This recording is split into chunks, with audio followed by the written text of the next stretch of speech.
Mabuhay ang Pilipinas! Ferdinand Bongbong Marcos Jr. is officially proclaimed as the Philippine President-elect. Opisyal na nga po ang panalo ni na President-elect Ferdinand Bongbong Marcos Jr. at Vice President-elect Sara Duterte matapos silang iproklama ng National Board of Canvassers ngayong araw. Si President-elect Bongbong Marcos, dahil sa mga oras na ito ay meron na nga tayong President-elect na si Bongbong Marcos at Vice President-elect Bong Marcos Jr. at presumptive Vice President Sara Duterte.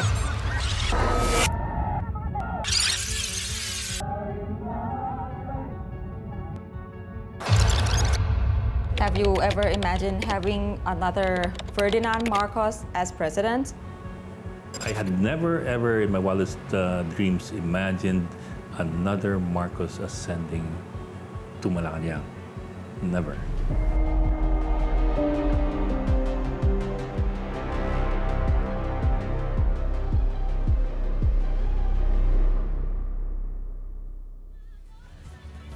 Time for today's biggest headlines. I'm Ed Lingao. You're watching The Big Story. It's official. Ferdinand Marcos Jr. has been proclaimed as the 17th President of the Republic of the Philippines.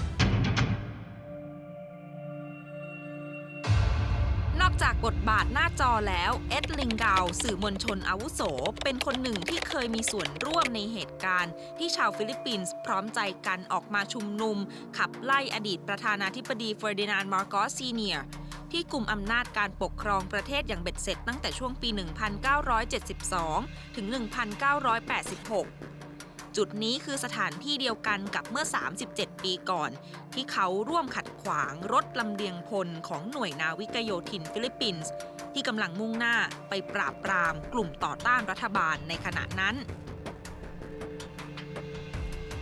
Could you tell me what happened in this picture you showed me? This was day 2 of the revolt. This was the 23rd of February. That was a Sunday. Sunday morning, I remember there was a lot of talk.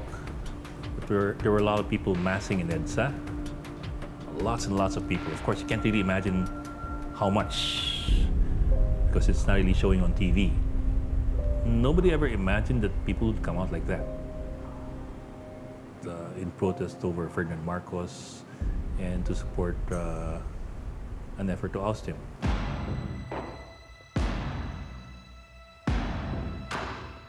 My friend and I, we walked down EDSA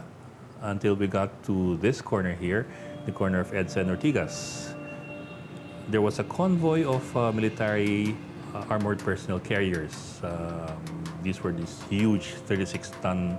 landing vehicle tracked LVT-5s. And the Marines were arguing and trying to tell the people to disperse, to move away because they wanted to move forward. These were government forces. They wanted to go to Aguinaldo to attack. แต่ผู้คนในบริเวณนั้นพร้อมใจกันยืนหยัดขัดขวางรถลำเลียงพลเพื่อป้องกันเหตุนองเลือดจากการปะทะ People just started saying, "Don't let them through. Don't let them through." Kneel. Kneel? Kneel. So we knelt. Nobody told us to, but it was like a general agreement among us that nobody passes through us. And then suddenly, the amphibians' engines started. These are big diesel engines, so when they started, there's a deep rumble. At one point, the driver of the vehicle tried to scare us away by, moving, jerking the vehicle forward. They started trying to jerk forward to scare us away, and people stumbled and fell back. But they did not, they fell back on their butts, but they did not fall back or fall away. So we stayed. We never expected the tank to stop. ในที่สุดหน่วยทหารฝ่ายรัฐบาลก็ล้มเลิกความพยายามเพราะการรวมพลังของผู้คนที่พร้อมใจกันคุกเข่าลงขวางรถลำเลียงพลในวันนั้นที่สี่แยกแห่งเดียวกันนี้เมื่อ 37 ปีก่อนซึ่งยังไม่มีทั้งโบสถ์รูปปั้นพระแม่มารีหรือสะพานข้ามแยกใดๆ Thousands of people must be traveling by this exact spot every day. So do you think, are they aware of what happened during EDSA revolt? You know, I'd even be happy if it was just a problem of people remembering. I'd even be happy if it was just that. It's not even a problem of remembering. It's a problem of disbelieving or believing something different. I mean, when you don't remember, you simply forget. But I think what happened in the Philippines is the other way around. People chose to believe something else. That, number one, the Marcos years were the golden years of the country, that the economy was so prosperous, that we were the tiger of Asia, that there were no human rights victims, that the Marcoses never stole anything, even though they were forced to return what? $680 million, among other things. That they never stole anything, that he was not a dictator, that EDSA was a lie, that we were paid hacks, all those, that we were communists, all those things, all those narratives that built up over the years.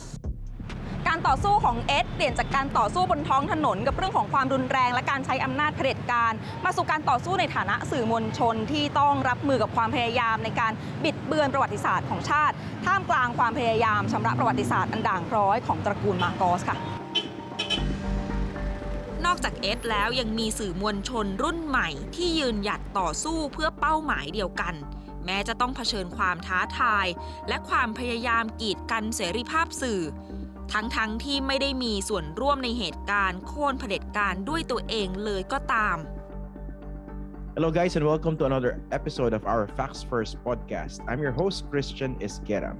Christian Esguerra เป็นอดีตผู้สื่อข่าวและผู้ประกาศข่าวสังกัด ABS-CBN สื่อโทรทัศน์ชั้นนำของฟิลิปปินส์ So I was anchoring a political talk show in their English language cable news network. It's called ANC.It was known to be hard-hitting, but to be honest about it, that's, I think, a big problem with the Philippines. Journalists are not generally confrontational, especially on TV, because Filipinos are too polite. So when you become a bit confrontational,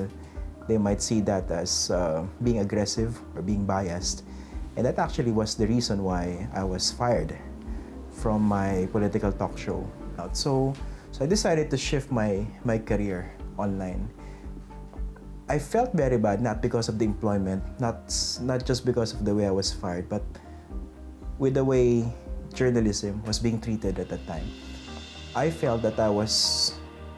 my voice was being removed. คริสเตียนออกจากงานในที่สุดเมื่อปีที่แล้วเพียงไม่กี่สัปดาห์ก่อนการเลือกตั้งครั้งสำคัญที่สุดครั้งหนึ่งในประวัติศาสตร์ของฟิลิปปินส์ซึ่งเฟอร์ดินานด์ มาร์โกส จูเนียร์คว้าชัยชนะไปได้และการเผยแพร่ข่าวลวงทั้งโลกออนไลน์เข้ามามีบทบาทสำคัญอย่างมากต่อการตัดสินใจของชาวฟิลิปปินส์ Many Filipinos, you might be surprised, during the campaign believed that if Marcos won,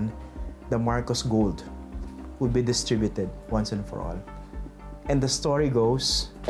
that story already had a lot of iterations online. One version was that Marcos was already rich,wealthy even before he became president. That the Swiss bank deposits were opened not in 1967,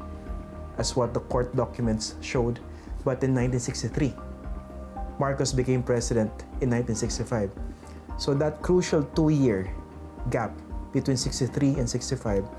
could already be used to controvert the claim or the reality that the Marcos has actually opened the Swiss bank deposits